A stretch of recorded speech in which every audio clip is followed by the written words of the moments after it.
So, a window of fame can be 15 minutes. It can also be 50 years. And we want to give artists the tools that they need to optimize whatever moment that is, however long it lasts, and hopefully own those fans who can support them over a 30 or 50-year period, even if they become less relevant over time. Hi, everyone, and welcome to KindredCast, where we shine a light on the people and ideas shaping our future. KindredCast is a production of Kindred Media, powered by LionTree. Welcome to KindredCast. I'm LionTree's James Lindsay. Today we're delving into the fascinating world of music and technology with Andy Apple, the founder of Mellomanic, formerly known as We Are Giant. Melomanic is a platform that offers artists a range of tools to monetize their work and create deeper connections with their fan base. The platform's features include licensed listening parties for new music and unreleased demos, exclusive live streams, interactive chat rooms with musicians, and more. In today's episode, we will explore how Andy's vision is reshaping the music landscape, the challenges and opportunities in the industry, and what the future holds for musicians and fans alike. And of course, we will talk plenty about everyone's favorite buzzword, superfan. Andy, it's great to have you on the show. Thanks for having me. So, let's start in the obvious place. Tell us about Mellomanic. What is it? What inspired you to create this platform? So Mellomanic's an artist community platform that's fundamentally purpose-built for the music industry. Our goal is to provide artists and their teams with the tools, knowledge, resources they need to own and optimize their fan relationships from that first touch point and discovery all the way through super fandom, monetization, and participation in their community. The origin story of Mellomanic brings me way back to my childhood. I've been passionate about music my entire life. I've worked in music or finance my whole career. I got my start in the pre-Spotify, pre-TikTok, pre-Instagram era, where music blogs really dominated recommendation, discovery, and culture in general. I launched a music blog as a passion project, commuting into high school, into Manhattan every single day. And what started off as a little passion project called Appleseeds Music, a play on my last name, evolved into something that took a life of its own. And we really rode the wave of indie folk music. There was that special time when four guys with guitars would be headlining Glastonbury and Coachella, and ended up running the blog until Spotify came to the US in earnest in 2012 and rendered blogs obsolete essentially overnight. Recommendation and discovery was faster, better, stronger algorithmically on a streaming platform like Spotify. So ultimately, I wound the blog down and pivoted to finance. I spent about 6 years at JP Morgan, primarily doing enterprise software banking. And I had an opportunity to be a mentor to companies at the bank's fintech accelerator. It was really my first exposure to early stage tech entrepreneurship, and I caught the bug immediately.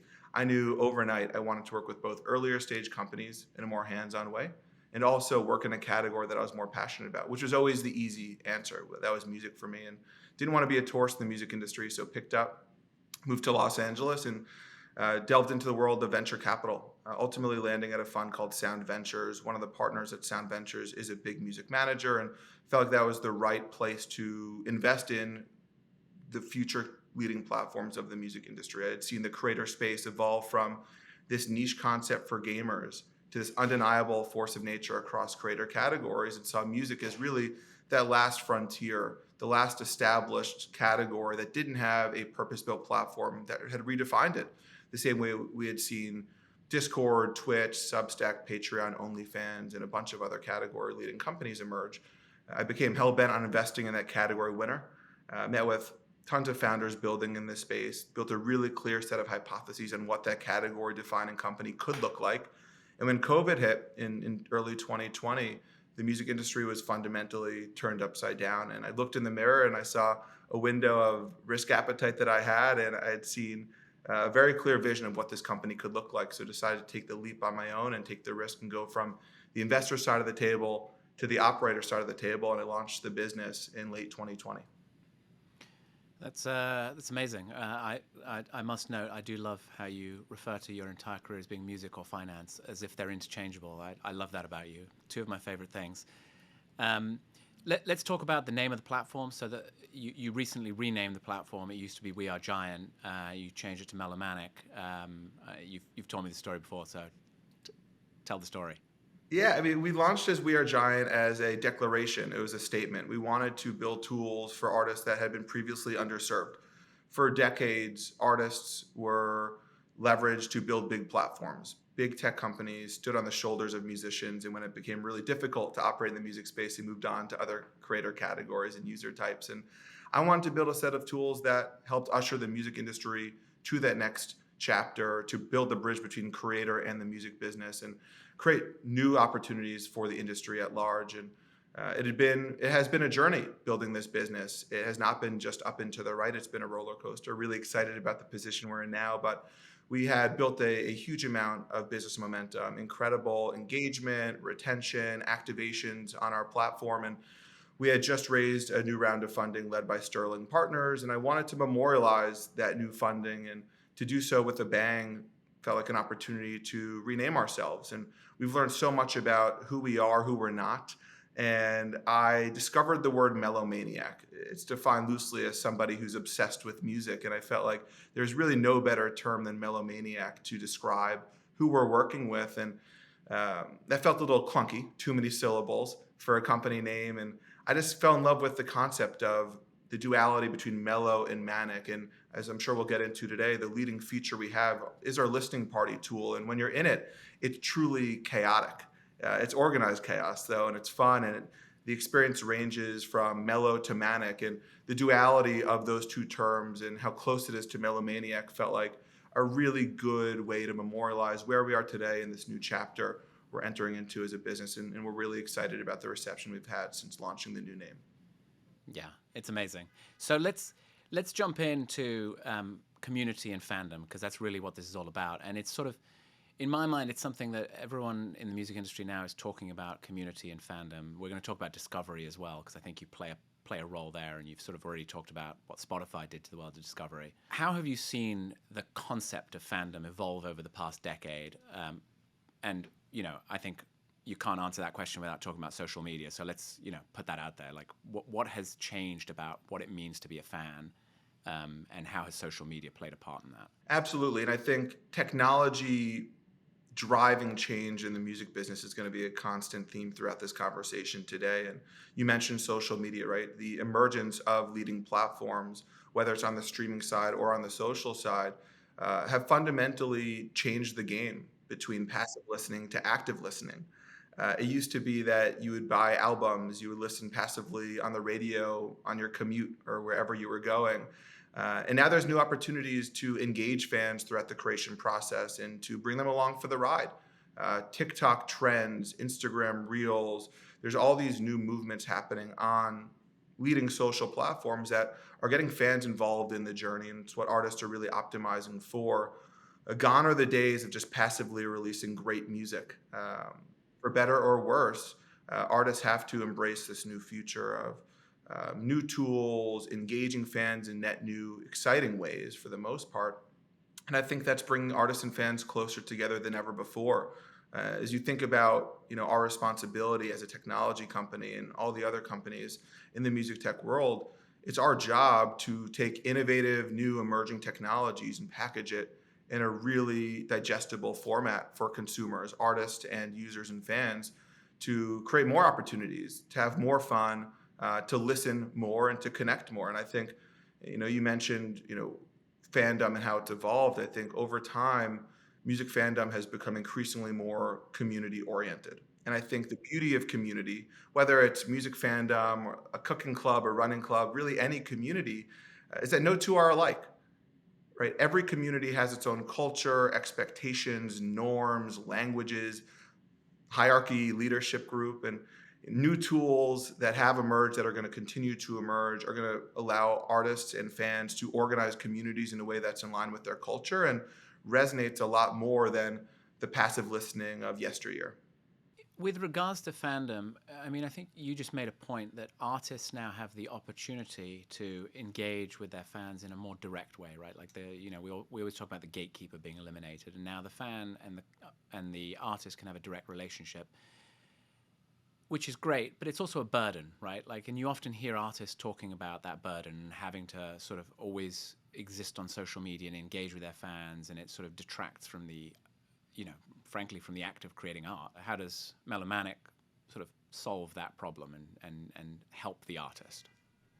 Absolutely. I mean, if we do our job well, we accelerate new music creation and we take the burden off the artist's shoulders. We empower the community to create a lot of the value, and we just maximize the things that artists are already doing so they can go on and create new music, release new music, tour with that new music, and then do it again and again and again. It's what they do best. And I mentioned it earlier, it has been an iterative process for us since We Are Giant to Mellomanic.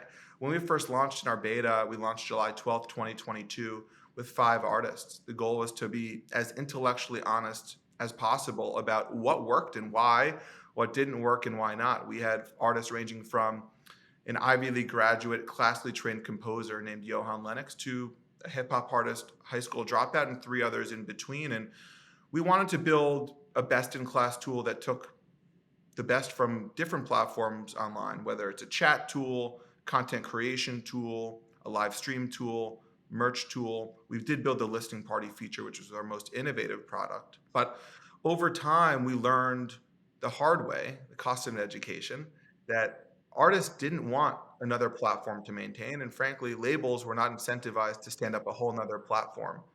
The common retort we would hear from label executives was, we can't even get our artists to create a TikTok. Why would we introduce another platform? And that's what really allowed us to have the agency to be bold in our decision making. We tripled down on listening parties. Our listening parties are a live audio only tool that's meant to harness the feeling of being at a live concert and replicate it in a digital environment where the artist is on stage curating music for their fans. Fans are in the audience and they're represented by a profile photo. When they comment, it only lives above their icon for 3 seconds if you're yelling, "I love you," or play Wonderwall at a concert. And you can dance and clap and cry and hold down a lighter. But it's a synchronous live event. It's not available on demand. You don't know what's coming next. And we've built in a really innovative way to support really critical use cases around the release of music. And that's allowed us to take the burden off the artist's shoulders. The music is already going to come out. It already exists. So how do we create more opportunities to commodify the life cycle of a release, super serve their existing fans without putting the extra work in to create new content that's exclusive to a certain platform, but rather support what they're already doing and just amplify it in a bigger way and hopefully develop evangelists along the way. So it's not just around the release of music, but they're really investing in these fans and they're embracing the LTV component of fandom, not just the one-off opportunity to activate and monetize. Yeah, and look, the challenge that you have is you need to create product that's compelling enough to keep the fan engaged, but you also need to do that in a way that's not burdensome to the artist. So the listening party feels to me like a really fantastic way of doing that. So congrats on sort of landing that. I mean, I know you landed there through almost a process of trial and error, right? Like there were steps to get there. But do you in your work and the way you look at the world, what do you think of the term superfan? Do you differentiate between a fan and a superfan, and like what does that mean to you? Yeah, it's such an interesting topic, right? You'll hear people talk about superfans and the term and almost boo-hoo it. I think that we should embrace the concept of a superfan. These are fans, these are consumers, these are listeners who connect with music and with their favorite artist on a level you don't see everywhere. It's certainly not a niche audience. I think the number last year from the Goldman Sachs Music in the Air report was 148 million superfans globally. That's based on consumption and different behaviors around buying and listening to music. And I think these are not just the fans that every artist should want to super serve. You've got to invest in your core fan base, your core audience from as early of a point as possible, which is why we're really focused on driving discoverability too. But these are also the fans that you want to get discovered by, right? There's no better proxy for who's going to be a great James Lindsay fan than who else is a super fan in a genre that you're in, right? So we want to embrace the concept of a super fan. We certainly don't want to just be for super fans. We want to be creating compelling experiences for all music listeners. It's our job for it to be fun, innovative, be a great partner to artists in driving these really cool bespoke experiences. But this superfan movement, it's real, it's here, it's not going away. And the more you can empower artists to super serve those super fans, the more you can create a fan for life. That's how you build a really sustainable business. And we know that we need artists as a partner to build the business of our dreams. So we take a real partnership focused approach to how we scale the business. Artists own the data, they own the fan relationship, they own the economics, and we try to do our part to be the best partner as possible to artists. Yeah, and let's talk a little bit more about your listening parties, because I think the thing that surprised me about them is you actually feel the energy. Like as a sort of member of the older generation who's been to a lot of live concerts, you sort of dismiss the idea of an online concert because you're like, well, you need the energy of the people and you need to feel people around you. You've somehow managed to create a product set that does create a real buzz and a real energy, and you feel like you're part of something, and you feel like you're connecting with the artist, and you're not just sort of staring at a TV screen or a laptop.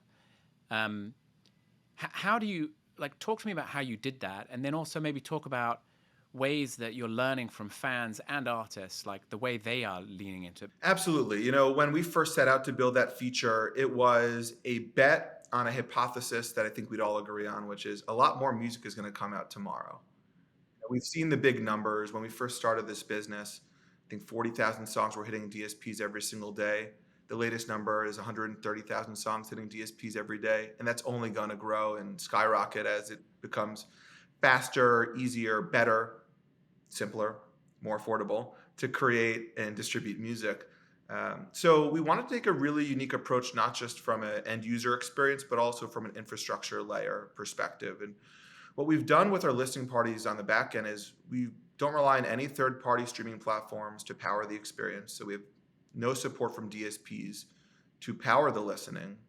We built our own streaming infrastructure ourselves, and we've gone out first in the US, and we'll continue to expand from there to strike direct licenses with rights holders to support all commercial music. And that really empowers us to be differentiated in three key ways. The first is that we can play both commercial music, which I define as music that's on Spotify, imperfectly defined, but also non-commercial music, which is music that's not on Spotify yet.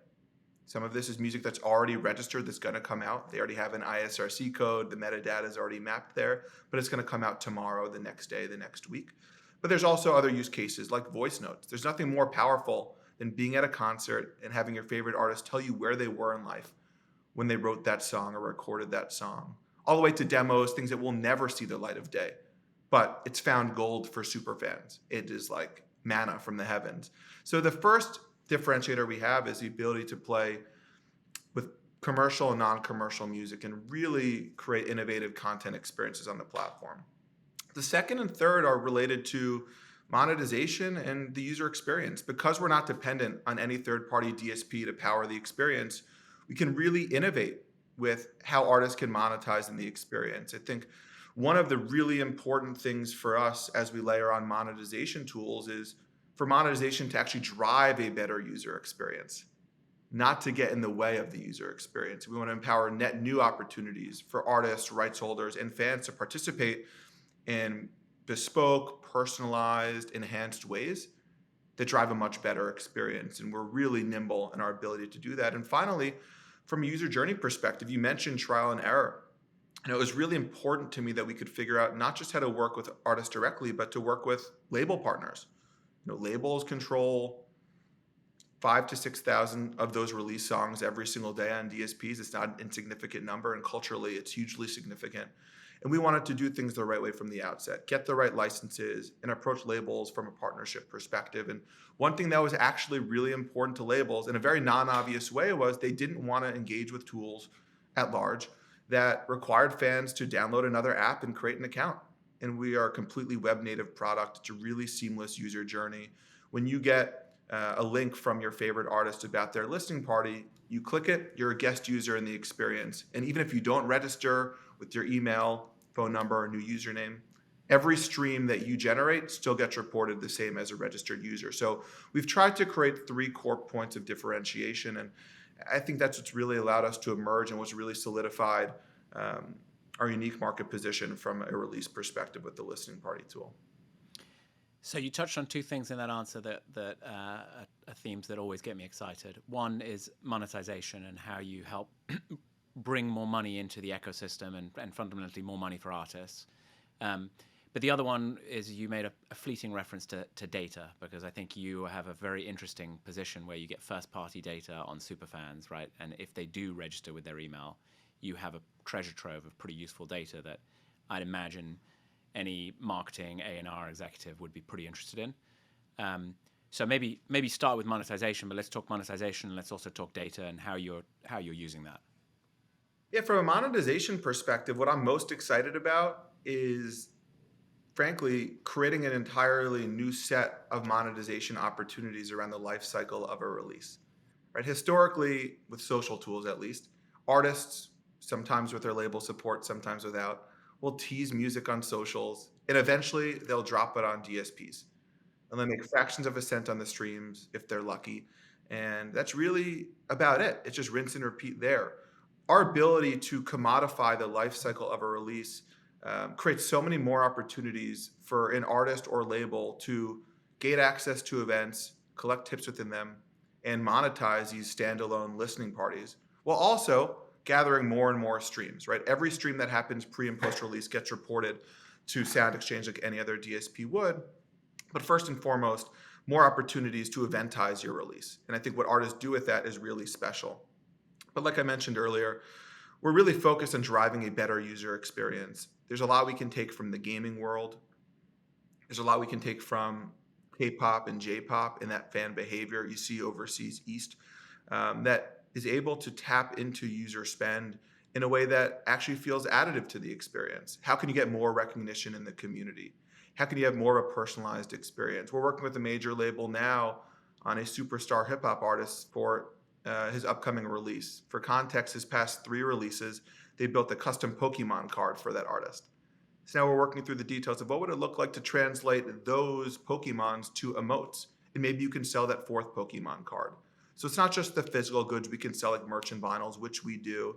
It's not just the standing up of new events, which we can do, but it's ways to create immersive experiences that don't feel like an artist is shilling. We know that artists aren't super comfortable doing that, which is very unique from a creator perspective. Many other creator types are very comfortable with shameless self-promotion in a great way. I think artists would earn a lot more if they were more comfortable leaning in. They're just not, and we want to embrace that part, the unique characteristic of being a musical artist and being a partner to them. So we're looking to do things both obvious and non-obvious that drive a new user experience, but in an enhanced way. And the best way to enhance the user experience, as you mentioned, is through data. Everybody in the industry says they want more ownership of data, more access to data. I think that's true. I think they also are looking for contextualized insights. They want to know what they can do with that data and how we can help them with that data. So when you think about the user journey we have, when we have an artist promote an event, before it's live, fans are prompted to RSVP with a phone number. So we can text them when the event is live. 80% of those phone numbers we get convert to attendees in the listening party. And of that number, 65% of them register with an email address. So when you think about building this central warehouse that doesn't feel like you're shilling, it doesn't feel like you're saying, hey, give me your information as the artist, and I'll promote to you at some distant point in the future, there's a real here and now value prop of, I'm going to play music for you, listening with you, that you're not going to get anywhere else. And I just want to get in front of you. So let me know when we can text you when it's live, and you'll be able to join the event with one click. So there's seamless ways we can gather data that feel very much in line with driving a stellar user experience. And we're tracking around 250 unique data points outside of a phone number and an email address, ranging from behaviors, engagement, transaction data, and even third-party data. We have an integration with Spotify. So that's our first foray into the third-party data set. But what we're able to do in terms of providing great data to artists isn't just the vanity of a phone number and an email address. And sure, we let artists see that information and one click download it. They own the data. We want to be a partner in that pursuit. But we also can do a lot of good work around discoverability. We know that if you joined a Kane Brown listening party, like we did for his single last week, you're probably going to like the Breland listening party. So we can build these lookalike audiences and target within our own audience base. Hey, James, you like that artist. You might love this one that's doing another activation this week. So when you think about taking the burden off the artist's shoulders, that's a great way we can do that, because we're not just building our artist roster on an individual artist basis. We're actually growing through the context and lens of genre communities, where artists just have to activate once. They don't have to commit to a standalone community that's going to require persistent maintenance and upkeep. So a bunch of ways we can help artists, but data is certainly core to what we do. So let's run with that. You've talked about discovery, and in the sort of preamble, you talked about how changes in the world of music discovery actually changed your career path, right? Because you had to shut down your blog because you're like, this isn't working anymore. How have you seen the process of music discovery change over time, and where are we now, and where is that battle being fought, and how does Mellomanic play into it? I mean, is Mellomanic a discovery platform? It's a great question. When we first set out to start this business, I set out to solve one core problem I believed in and still believe in to this day, that artists just didn't have the right purpose-built tools they needed to own and optimize their most important relationships. Now we can call them superfans, but back then that was a taboo world. And as you mentioned earlier, it's great that the major label industry has caught up to where we are. It's a core focus of all three majors moving forward from a monetization and data perspective. A second problem has emerged since being in market, and this just came out of conversations with our artists. I'd say middle of last year, we had entered our public phase out of our beta. We had around 30 artists in the platform, so meaningful enough to gather some data, but not too big where I couldn't talk to artists individually. And to a man, to a woman, every artist we had on the platform, they all valued one thing more than monetization. They all valued creating a fan more than monetizing a fan. And I think that highlights the opportunity here in the discoverability space, right? There's 130,000 songs hitting DSPs every single day. So there's a real velocity issue of new music hitting platforms on a daily basis. And it's not insignificant. Like I mentioned earlier, 6,000 of those songs are major label releases that have tons of resources that make it even more difficult for the independent artist to break through the noise. There's also a volume issue, right? 150 million plus songs on Spotify last year had less than 1,000 streams on it. That's just one platform. So there's a velocity and a volume issue that artists are facing. And as you think about emerging new technologies, AI, creator tools, it's going to be even more difficult moving forward to break through the noise with that type of volume. So that dictated our genre-led approach, right? We wanted to not just be a great partner in terms of providing tools to artists, which we do, and we've scaled our artist roster into several hundred now. We wanted to drive discoverability too. And the best way I thought we could apply a strategy and framework that could work across the music industry without sacrificing our support of individual artists was to start scaling our roster on a genre by genre basis. As I mentioned, I was an indie alt blogger growing up. So our first genre community we launched was alt music in November of last year. Frankly, I spoke the language well, I knew the culture well, and I felt comfortable with that being our first genre community. And it completely changed our business. For the first time ever, labels knew how to work with us. Instead of saying, hey, build a new fan club on steroids, it was, hey, optimize each release. Here are tools to do it that you can't really get anywhere else. So we figured out, how to work with enterprise partners to build more consistency into our programming and artist acquisition.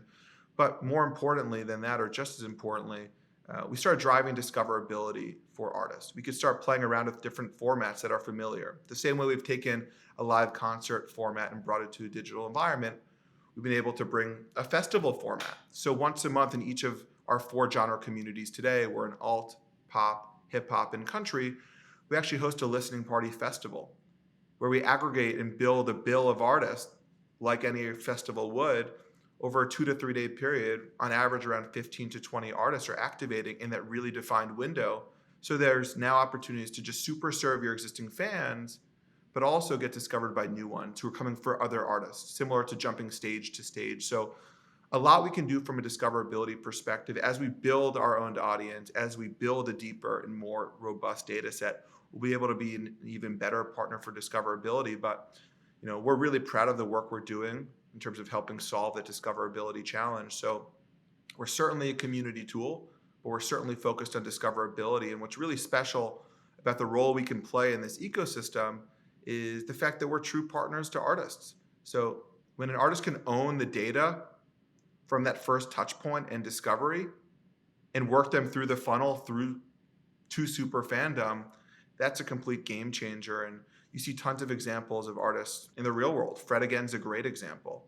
He just played the Coliseum here in LA, and before one of his shows, he put on a live listening party for less than 100 people who have been supporting him from his first ever US show. So knowing who those people are, you can bring them along for the ride and deliver the right experiences to the right fans at the right time. And we want to be a big part of that solution. That's very cool.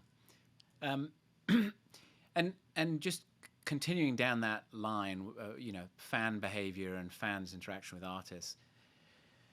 I think a lot of people, especially the older generations like myself, lament like how TikTok is sort of creating these brief viral moments rather than actual engagement with music. It does feel like what you're doing is sort of pushing back on that sort of micro serialization of experiences and creating something a lot more fulsome and a lot more sort of deep and engaging.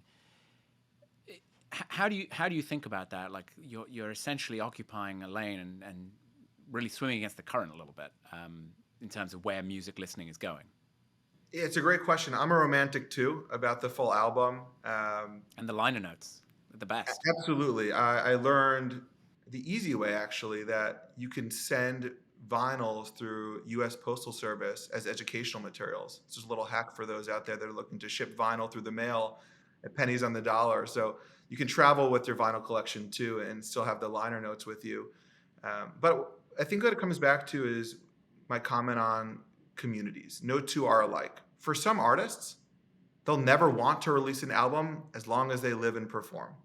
For other artists, all they do is put out albums. They don't want to invest in direct-to-fan tools. They don't want to lead into the viral moments and capabilities of social tools. And that's okay. We want to be nimble. We want to be agile. We want to be the right tool for any artist. There's definitely a sense of album support that we can deliver, right? I'll give you a great example. Johan Lennox was the classically trained composer I mentioned earlier during our beta. When we met him, he was using a bunch of disparate tools, an SMS marketing tool, a live stream tool, a live chat tool. You can surmise which ones those are. And when he met us, he wanted to consolidate his digital footprint in one place and actually own that data. And he was going to release his first project. He was looking to transition away from being just the guy to put classical elements on contemporary music. So when he put strings or piano and keys on Rick Ross, Big Sean, Selena Gomez, Shawn Mendes' music, he wanted to actually put out his own solo project. He did something really cool with our tool that you really couldn't do with other tools out there, which is he brought his fans along for an 18-month life cycle.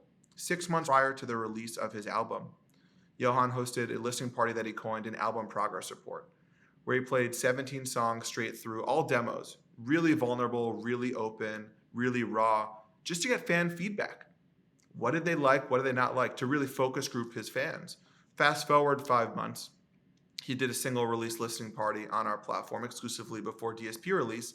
And one of the throwaway songs that wasn't going to make the final cut of the album was the lead single off the project. It's like magic there. It's you bringing along your fans for the ride. Don't just drive better decisions, but they feel invested in the overall process and they want to evangelize you moving forward. Another month goes by, did his full album release on our platform. And then a year goes by, he released some classical songs, iterations and derivations of his original work, and then sold the vinyl exclusively on our platform. So he took what would normally be a typical DSP release and created milestones across an 18-month period. That drove monetization, drove engagement, but also drove decision-making in terms of what made the album and what didn't. So I think that's a really cool place to be. But you mentioned virality and viral moment. It's important to embrace that component of the music industry, and I think that's what we do too. But instead of just driving the viral moments, we give artists the tools to harness those viral moments. So, a window of fame can be 15 minutes. It can also be 50 years. And we want to give artists the tools that they need to optimize whatever moment that is, however long it lasts, and hopefully own those fans who can support them over a 30 or 50-year period, even if they become less relevant over time. So, I think we can be whatever the artist and label wants us to be in that regard. We certainly are all music fans. It drives what we do, why we do it, how we do it. But we also understand that there is a tide happening here. We want to support moments, not just big album releases. And if we can be a home for the most important moments digitally in music, we'd be really proud of the work that we do. So when I hear you talking, you talk primarily about what you're doing for artists, but you also talk about what you're doing for labels, right? And there's sort of sometimes that's one and the same because the label is just there representing the artist. Sometimes there's a little bit of a difference there. I would be interested in hearing because it's obvious that you've built this business and this business is evolving based on the needs of the music industry and what you see are the challenges of the music industry. So I'd love to hear from you, like what you think the biggest challenges are in the music industry for labels and also for artists. Absolutely. I think we had to learn throughout our journey incentives. What drives and what motivates an artist, what drives and motivates a label. Sometimes they're aligned, sometimes they're misaligned. Whenever you're dealing in a creator category where there's all these different stakeholders around the table, challenges can be presented. And we have to be excited about working through those challenges. One of the reasons why we came to market with a fully licensed product is because we wanted to eliminate that question from the discussion. We wanted labels to be able to support artists and artists to activate without their labels holding up the process. Legal work, licensing, etc. It's required us to be really disciplined in how we operate. We're certainly not the Wild West. We've confined our listening to our listening party feature, which is fully licensed, and our chat feature, which is integrated with DSPs. So I think we're trying to thread the needle where we can support the best interests of both artists and labels in a way that can scale across the industry. And I think we're doing a good job of it. We've been able to activate with all three majors, plenty of independent artists in a way that they can feel good about. Ultimately, I got advice from an advisor early on that labels focus on optimizing each release, trying to stack the deck in their favor for each release to be successful using any tool available by hell or high water. And they want to maximize each release, whether it's to create that streaming moment 12 months later that Johan Lennox did. Maybe it's to create a Kate Bush moment 40 or 50 years later. But in a world where publishing is becoming more and more strategic over time, sync has emerged as a critical component of the music industry, always has been, but with new emerging platforms and formats, it's become a really cool sandbox for innovation and creativity. Catalog, as we've discussed in the past, people are looking for more ways to create streaming moments, to extract value, to continue to be relevant intergenerationally. And I think our approach to taking our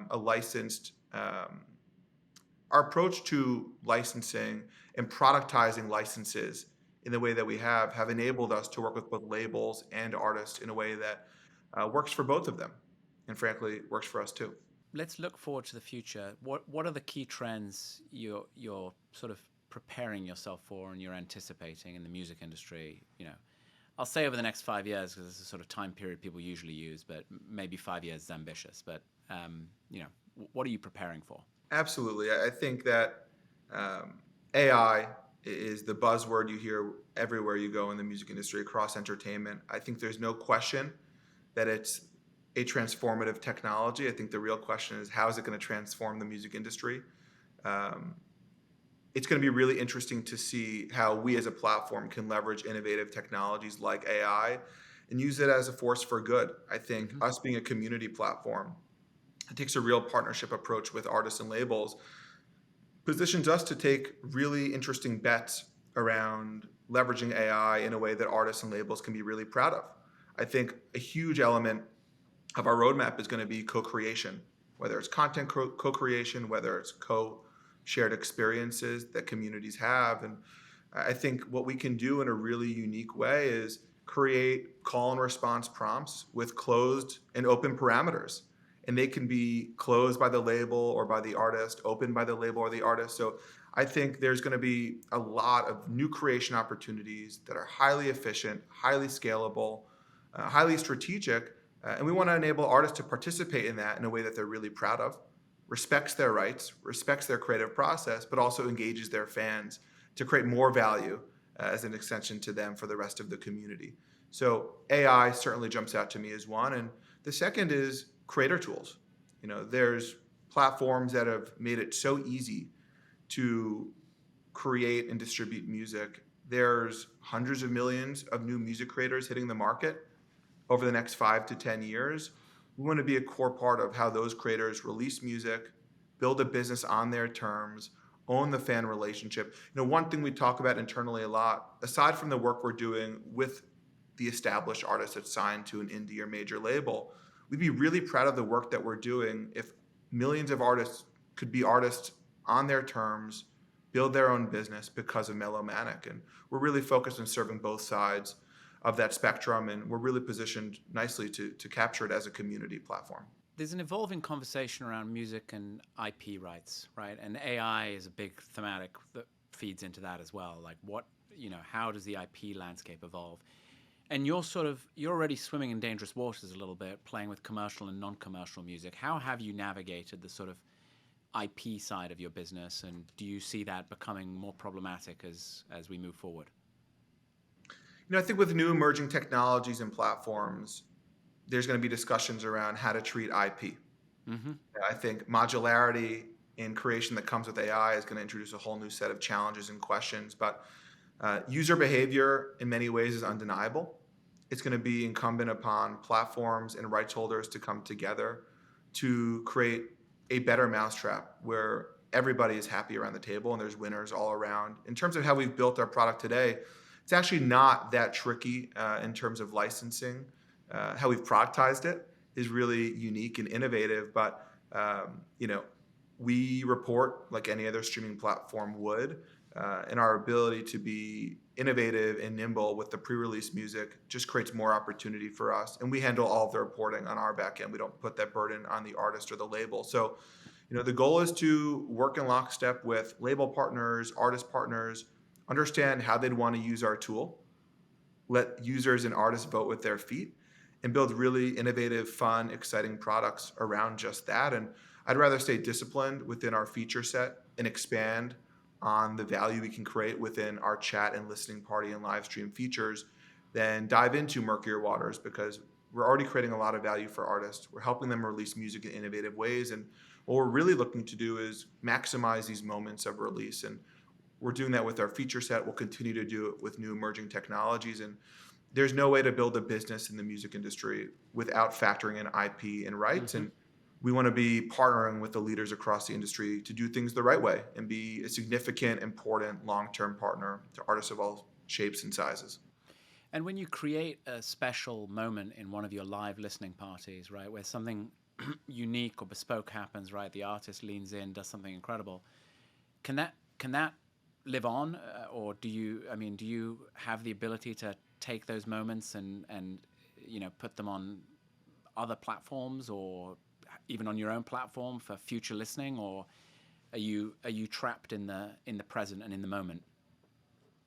It's a great question. We certainly have the capabilities, and it's as if your ears are burning in terms of our product roadmap, in terms of creating more ways for artists and fans to share off our platform, how fun and special the listening parties are. I'd point us back to the fundamental belief we have as a business, that if you can build healthy, sustainable communities for artists, ultimately lucrative communities, you can create something really special that doesn't burden the artist, but instead empowers a community. And one of our early beliefs and frameworks is that there's a flywheel that exists in communities. And the more people share live experiences with each other, with or without the artist, related to the music or unrelated to the music, the more you connect with other fans, the more you communicate with those fans, and ultimately enough of that motion reinforces a sense of belonging in that community. So we're really excited about these synchronous events. We're building more and more features that are more persistent outside of that experience of a listening party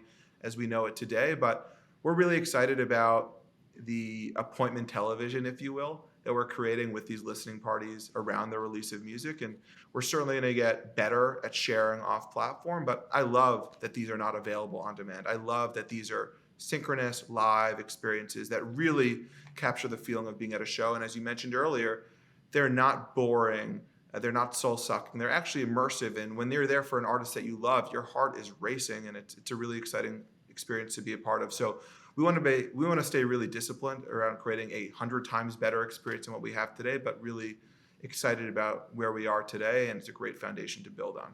So Andy, to close us off here, I'm gonna first ask you a nice soft landing question, and then I'm gonna hit you with a lightning round. So The soft landing question is, I just want you to talk about a recent project or song or something that happened on Mellomanic that you're particularly proud of. Yeah, a great example is last month in partnership with Def Jam, we hosted Big Sean's album release party on our platform. Big Sean's an artist I grew up listening to, and he matters so much in hip hop culture. And it was a really exciting one for me because, as I mentioned, when you're there for an artist that you love, it is truly so exciting. It's the closest most people ever get to that artist.